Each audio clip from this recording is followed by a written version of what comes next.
দেখছেন এটি নিউজ। আমন্ত্রণ জানাচ্ছি আমাদের নিয়মিত আয়োজন হ্যাপেনিং পয়েন্টের আজকের পর্বে। আপনাদের সাথে আছি আমি এস.এম. আব্দুল শাকুর। দর্শক, একটা কথা প্রায় এখন আমরা প্রচলিত যে শীতকালে, শীত মৌসুমে কিন্তু শীত দেখা যায় না, শীত অনুভব করা যায় না। আবার ঠিক গরমের মৌসুম যখন শুরু হবে ঠিক তার আগ থেকেই গরমের তীব্রতা অনুভব করি। কেউ কেউ আমরা বলি যে পরিবেশের পরিবর্তন হয়েছে, জলবায়ুর পরিবর্তন হয়েছে, এরকম অনেক রকমের কথা আমরা আলোচনা করি। আসলে এই পরিবর্তনগুলো কেন হয় এবং এর প্রতিকার কি, এরকম বিষয়গুলো হয়তো আপনাদের অনেকেরই প্রশ্ন। আর সে কারণে হ্যাপেনিং পয়েন্টে আমরা আজকের আয়োজনটি সাজিয়েছি পরিবেশ দূষণের দায়কার। আর এই বিষয়ে কথা বলবার জন্য আমরা স্টুডিওতে আমন্ত্রণ জানিয়েছি অধ্যাপক ডক্টর আহমদ কামরুজ্জামান মজুমদার, বিভাগীয় প্রধান পরিবেশ বিজ্ঞান বিভাগ, স্ট্যামফোর্ড ইউনিভার্সিটি বাংলাদেশ। আমরা তাকে স্বাগত জানাই। স্যার, আপনাকে স্বাগত জানাচ্ছি আমাদের আজকের আয়োজনে। ধন্যবাদ। আমরা পরিবেশের কথা বলবো এবং সেক্ষেত্রে আমরা প্রথমেই বলছিলাম যে গরমের কথা, যে সিজন আসার আগে গরম লাগছে আমাদের, এবং ঠিক এখন যদি আমরা রিলেট করি, রোজা চলছে, আমাদের এখন হয়তো গরম এতটা লাগার কথা না, কিন্তু প্রচণ্ড পরিমাণে গরম কিন্তু আমরা অনুভব করছি। এই যে পরিবেশের পরিবর্তন, এই পরিবর্তনটাকে আসলে কিভাবে দেখছেন? জি, দেখুন, বর্তমান যে পরিস্থিতিতে আসছে, অর্থাৎ ইতিমধ্যেই 30 ডিগ্রি থেকে 35 ডিগ্রির কাছাকাছি যে তাপমাত্রা চলে গেছে, এবং বলা হচ্ছে যে বছরের প্রথম যে হিট ওয়েভটি সেটি অলরেডি শুরু হয়েছে, এবং আবহাওয়া অধিদপ্তর বলছে যে আগামীকাল পরশু থেকে হয়তো এটি আরও কয়েকদিন প্রলঙ্গেট হতে পারে। এখানে খেয়াল রাখতে হবে যে গত প্রায় 90 দিন ধরে আমরা বৃষ্টির ছায়া অবস্থায় আছি, কোনো বৃষ্টি দেখা যাচ্ছে না। আমাদের যে 6টি ঋতু এবং 12টি মাস, তার ভিতরে শীতকালটা মাত্র আমরা পার করলাম, এবং শীতের র্যাশ কিন্তু এই মার্চের শেষ পর্যন্ত থাকার কথা ছিল। কিন্তু আমরা লক্ষ্য করছি যে এই শরৎকাল, যেটা আমাদের চৈত্র, ফাল্গুন এবং চৈত্র 2 মাসের যে শরৎকাল, এই শরৎকালটা অর্ধেক শীতে চলে গেছে প্রথম মাসটা, আর বাকিটা কিন্তু গ্রীষ্মে, পরের যে মৌসুমটি সেটি কিন্তু গ্রীষ্ম, শরতের পরে আবার গ্রীষ্ম। কিন্তু আমরা এখন শরতেই গ্রীষ্মের একটি ডেমো আমরা দেখতে পাচ্ছি। এটি যে পরিবেশগত যে পরিবর্তনটি হচ্ছে, এটি পরিবেশের প্রতি মানুষের নানা অবিচারের, দীর্ঘদিনের অবিচারের একটি ফলাফল মাত্র। অর্থাৎ এটি প্রাকৃতিকভাবে এই জায়গাটায় আমরা আসি নাই, আমরা নিজেরা বিভিন্নভাবে যখন ক্রমান্বয়ে পরিবেশ দূষণ করছি, গাছ কেটে উজাড় করে দিচ্ছি, আমরা ইন্ডাস্ট্রিয়ালাইজেশনের নামে পরিবেশকে ধ্বংস করছি, আমরা ইটের ভাটার নামে টপ সয়েল নিয়ে আসছি, নদী ভরাট করছি, দখল দূষণ করছি, সবগুলো মিলে সার্বিকভাবে যে আউটকামটা, প্রকৃতির যে প্রতিশোধ, সেটি বর্তমানের এই তাপদাহ অবস্থা। আমরা মনে করছি হয়তো যে নিজেদের মতো করে সবকিছু গড়া যায়, আসলে তা কিন্তু গড়া যায় না। এবং পরিবেশকে আমরা প্রকৃতিগতভাবেই মনে করি, কিন্তু আসলে তার যে রিফ্লেকশন থাকে আমাদের বিভিন্ন কর্ম কিংবা অপকর্ম, তারই প্রভাবটা আমরা পরিবেশের মাধ্যমে দেখতে পাই। আপনি যেটাকে বলছিলেন যে প্রকৃতির এক রকমের পানিশমেন্ট এই মুহূর্তে চলছে। আমরা যদি একটু সারা বিশ্বের দিকে লক্ষ্য রাখি, ইন্ডাস্ট্রিয়ালাইজেশন শুধু যে বাংলাদেশে হচ্ছে তা কিন্তু না, সারা পৃথিবীতে বা বড় বড় মোগল রাষ্ট্রের ইন্ডাস্ট্রিয়ালাইজেশন কিন্তু আরও বেশি হয়। তাদের সব দেশেও কিন্তু এগুলো থেকে পরিত্রাণের জন্য বিভিন্ন রকমের মেকানিজম আছে। বাংলাদেশের, আমাদের রাষ্ট্র হিসেবে আর্থিকভাবে আমরা বড় হচ্ছি, আমরা আমাদের অর্থনীতিটাকে বড় করছি, ইন্ডাস্ট্রিয়ালাইজেশনও সেখানে থাকবে, কিন্তু আসলে পরিকল্পনাটা যে জায়গাতে থাকার দরকার, সেই পরিকল্পনার রিফ্লেকশনটা কি আমরা দেখতে পাই আমাদের এই পরিবেশে? দেখুন, পরিবেশ একটি ইউনিভার্সাল বিষয়। এটি যদি লন্ডন শহরে কোনো একটা দূষণ হয়, প্যারিস কিন্তু এটি থেকে মুক্ত, এটা বলা যাবে না। দিল্লিও মুক্ত না, ঢাকাও মুক্ত না, করাচিও মুক্ত না। অর্থাৎ যেই কোনো এক জায়গায় তাপমাত্রা যখন বৃদ্ধি পাবে, এটি বৈশ্বিক তাপমাত্রা বৃদ্ধিতে কন্ট্রিবিউট করে ফেলবে। ফলে পরিকল্পনাটা, বিশেষ করে পরিবেশগত তাপমাত্রা বৃদ্ধির যে বিষয়টি, এইটি কোনো একটি অঞ্চল, কোনো একটি রাষ্ট্র একা করলে হবে না। যেই কারণে কিন্তু জাতিসংঘের আমব্রেলার ভিতরে UNFCCC, অর্থাৎ বিশ্ব জলবায়ু সম্মেলনটা আয়োজন করা হয়, যেখানে মূল প্রতিবদ্ধ বিষয় থাকে বৈশ্বিক তাপমাত্রা যে 1.5 ডিগ্রি সেন্টিগ্রেড বৃদ্ধি পাচ্ছে প্রি ইন্ডাস্ট্রিয়ালাইজেশন টাইমটা থেকে, সেখান থেকে আবার ফেরত যাওয়ার, অর্থাৎ আলোচনাটা বৈশ্বিকভাবে। কিন্তু সমস্যা হলো যে উন্নত রাষ্ট্রগুলো ঐতিহাসিকভাবে তাদের উন্নয়নের জন্য, ইন্ডাস্ট্রিয়ালাইজেশনের জন্য তাপমাত্রা বৃদ্ধি করেছে, ফসিল ফুয়েল পুড়িয়েছে, ব্যবহার করেছে।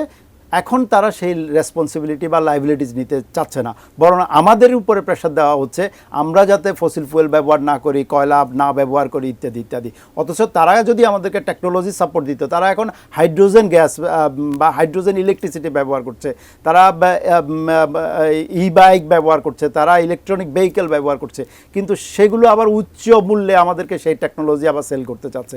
অর্থাৎ বৈশ্বিকভাবে একটা বৈষম্য রয়েছে। এই বৈষম্যের একটা আউটকাম, বৈশ্বিক বৈশ্বিক পরিবর্তন যেটি জলবায়ু পরিবর্তন সেটি আমরা দেখা যাচ্ছে। এবং এখানে অর্থনৈতিকভাবে যেসব দেশগুলো একটু দুর্বল তাদেরকে সহযোগিতাটা করা হচ্ছে না, বিভিন্নভাবে লস এন্ড ড্যামেজ ফান্ড ইত্যাদি ইত্যাদি বলা হচ্ছে, এবং পরিকল্পনাটার কোনো জায়গায় ক্ষতিগ্রস্ত রাষ্ট্রকে যে অনুদান দেওয়ার যে বিষয়টি আছে সেটি নেই, বরং এটির বিভিন্নভাবে লোন বা ডেপ্থ অন্য ফরম্যাটে আসছে। তারা আবার আমাদের এখানে ইন্স্যুরেন্স করতে চায়, তারা আমাদের এখানে ব্যবসা করতে চায়, কিন্তু পরিকল্পনা যে বৈশ্বিক পরিকল্পনা হওয়া উচিত সেটি অ্যাপারেন্টলি যদিও বিভিন্ন কথা বলছে, কিন্তু বাস্তবিকতায় সেটি তারা এই পরিকল্পনার ভিতরে নেয় যে পুরো বিশ্বকে বাঁচাতে হবে, এই পরিকল্পনা নেয়। আমরা ডোনাল্ড ট্রাম্পের যে সাম্প্রতিককালে যে পদক্ষেপগুলো দেখছি, ইউএনএফসিসি থেকে বের হয়ে যাওয়া, এর আগেও তিনি যখন ক্ষমতায় এসেছিলেন তখন একবার বের হয়েছিলেন, আবার বাইডেন সরকার আবার জয়েন করলেন। অর্থাৎ সবচেয়ে বেশি দূষণকারী রাষ্ট্রের একটি হলো মার্কিন যুক্তরাষ্ট্র, চায়না, ইন্ডিয়া, এই ধরনের কিছু রাষ্ট্র। তারাও কিন্তু এই বৈশ্বিক তাপমাত্রা কমানো বা পরিবেশকে ভালো রাখার বিষয়ে তেমন আন্তরিকতাপূর্ণ অবস্থান দেখাচ্ছে না। পরিবেশ দূষণের অনেকগুলো কম্পোনেন্ট আছে, আমরা বায়ু দূষণ থেকে শুরু করে শব্দ দূষণ, পানি দূষণ, মাটি দূষণ, অনেক রকমের দূষণ আছে। এবং আমরা পরিবেশ দূষণে বা স্পেশালি বায়ু দূষণে গত কয়েক মাস ধরেই পৃথিবীতেই সবচেয়ে দূষণকারী দেশ হিসেবে আমরা আছি। এইসব বিষয়গুলো নিয়ে আপনার কাছে কিছু প্রশ্ন থাকবে, তবে ছোট একটা বিরতিতে আমাদের যেতে হবে, সেখান থেকে ফিরে এসে বিষয়গুলো নিয়ে আমরা আবারও কথা বলবো। দর্শক, হ্যাপেনিং পয়েন্টে আমরা পরিবেশ দূষণের দায় কারে নিয়ে আলোচনা করছি। আমরা ছোট একটা বিরতি নিয়ে ফিরছি খানিক বাদই, সঙ্গে থাকবেন।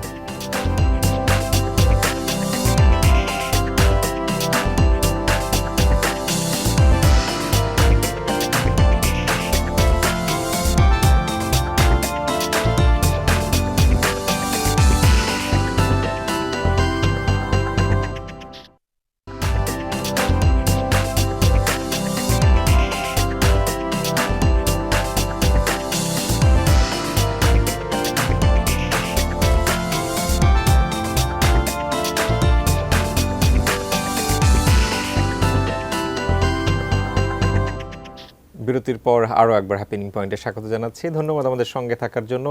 পরিবেশ দূষণের দায় কার, এ নিয়ে আমরা কথা বলছি। অধ্যাপক ডক্টর আহমদ কামরুজ্জামান মজুমদার, বিভাগীয় প্রধান, পরিবেশ বিজ্ঞান বিভাগ, স্ট্যামফোর্ড ইউনিভার্সিটি বাংলাদেশ, তার সাথে আমরা কথা বলছিলাম। সে কথাগুলোতে আবারও আমরা যুক্ত হই। আমরা স্যার, বৃহৎ পরিবেশে বা পরিবেশ দূষণের ক্ষেত্রে অনেকগুলো কম্পোনেন্টের কথা বলছিলাম। আমরা যদি বায়ু দূষণ দিয়েই শুরু করি, যে বায়ু দূষণে আমরা খুব বাজে একটা অবস্থার মধ্যে আছি এবং দীর্ঘদিন ধরে পৃথিবীতে সবচেয়ে মোস্ট পলিউটেড যে সিটি, তার মধ্যে আমরা মনে হয় শীর্ষস্থান দখল করে আছি অনেক দিন ধরে। আসলে এটা আমরা জানি, বুঝি, দেখছি, কোনো প্রতিকারও পাচ্ছি না। আসলে কি এরকম দেখবই, আমরা দেখেই যাব, নাকি আসলে প্রতিকারের কোনো সুযোগ আছে? অবশ্যই প্রতিকারের সুযোগ আছে। আপনি যথার্থই বলেছেন যে বিশ্বের দূষিত শহরগুলোর সাম্প্রতিককালে যা গত সপ্তাহে দেওয়া IQAR যে তালিকা, সেখানে বাংলাদেশ অ্যাজ এ হোল সব রাষ্ট্রের ভিতরে দ্বিতীয় সর্বোচ্চ বায়ু দূষিত রাষ্ট্র, এবং ঢাকা তৃতীয় সর্বোচ্চ বায়ু দূষিত রাজধানী হিসাবে তার ধারাবাহিকতা রেখেছে। এবং 1 থেকে 2 নেমেছে, একটু ইমপ্রুভ হয়েছে বলা যায়।